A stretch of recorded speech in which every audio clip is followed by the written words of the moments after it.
We have read so much about Mughal era in our history textbooks.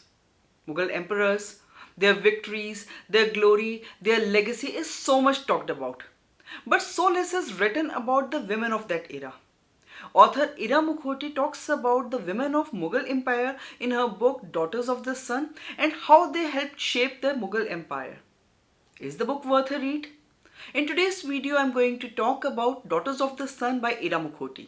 Stay tuned.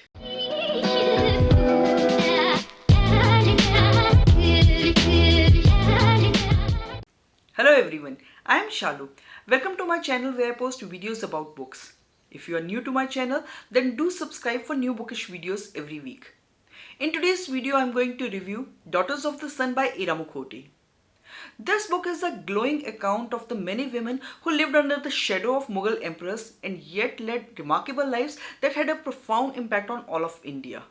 The topic is something we hardly know about and is hardly taught in our history textbooks. The book traces a kind of parallel history starting from 1500 when 17 years old Babur marries for the first time till 1857 when Mughal glory comes to an end with the exile of Bahadur Shah Zafar. It presents the history of 300 years of Mughal Empire in India while focusing on the women of the dynasty who played far more powerful and active roles than described by the Western historians. Though there were no Mughal rulers or ministers during the Mughal rule, but the lives of women in Mughal harem were not without accomplishment or education. There were women like Hamida Begum, who rode into battle with her husband when the need arose. Khanzada Begum, who engaged in diplomacy and sacrificed her freedom for the sake of her brother. Gulbadan Begum, who wrote the family history in Humayunama. And Zahara Begum, who wrote Sufi books. A Mughal empress Zanana was not just a place for his wives or concubines, but also a sanctuary for any women related to him or his loyal retainers.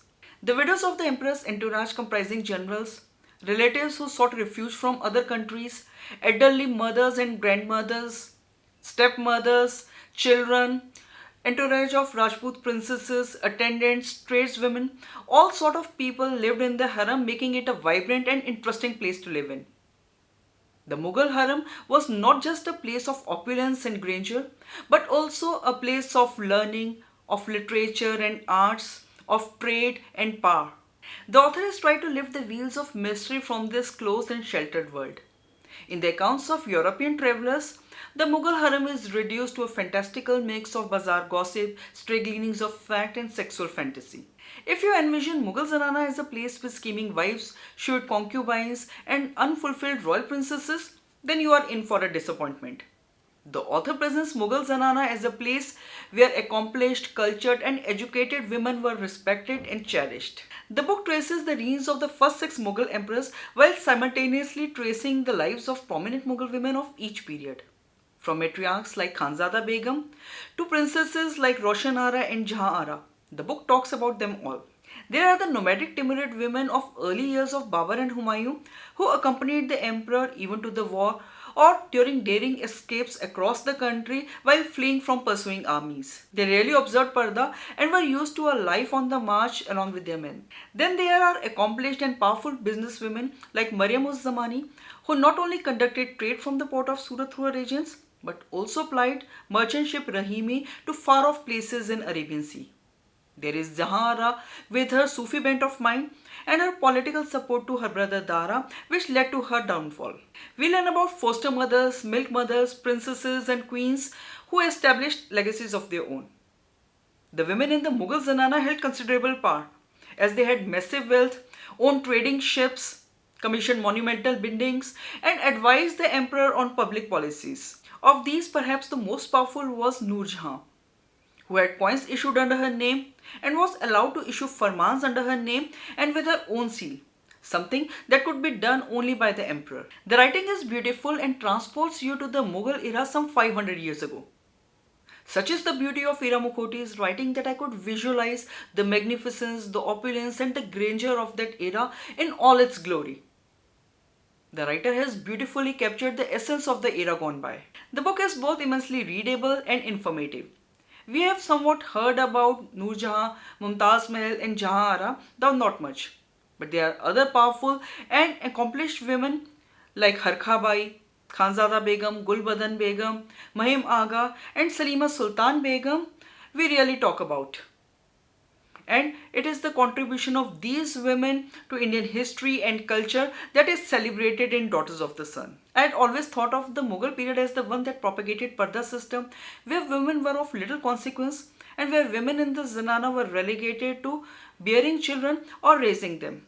It was an eye-opener to learn how the lives of the Mughal women transformed from the relative freedom of the early Timurid years to the rigid conditions of the Rajput-influenced Zanana. Only while reading this book I came to know about the considerable influence Mughal women had on the law, policies, literature, trade, arts and architecture of that period. I was amazed to know about the contributions of some of these women in creating Shahjahanabad or Old Delhi. 14 out of the 19 magnificent structures in the city were built by the wives and daughters of Shah Jahan and Aurangzeb. Just imagine the kind of wealth and power these queens and princesses had at their disposal. The imperial Mughal Zanana was a parallel world of its own, inhabited by a diverse range of women who spent their time writing, building, ruling, trading, creating, and so on. This book changed my perception of the Mughals.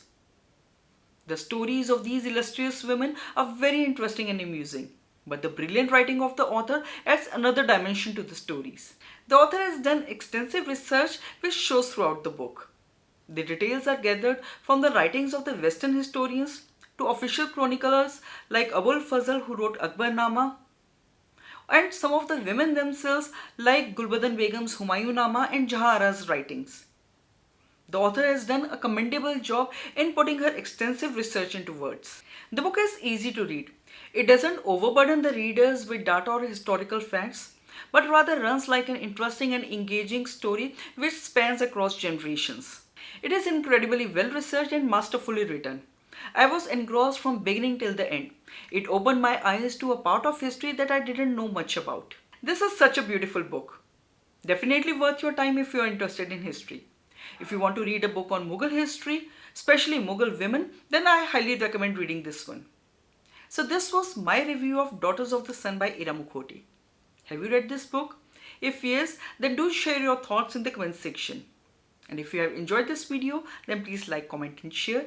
And if you want to see more such bookish videos, then please subscribe to my channel and do not forget to hit the bell icon so that you get notified every time I post a new video. Until my next video, bye and take care.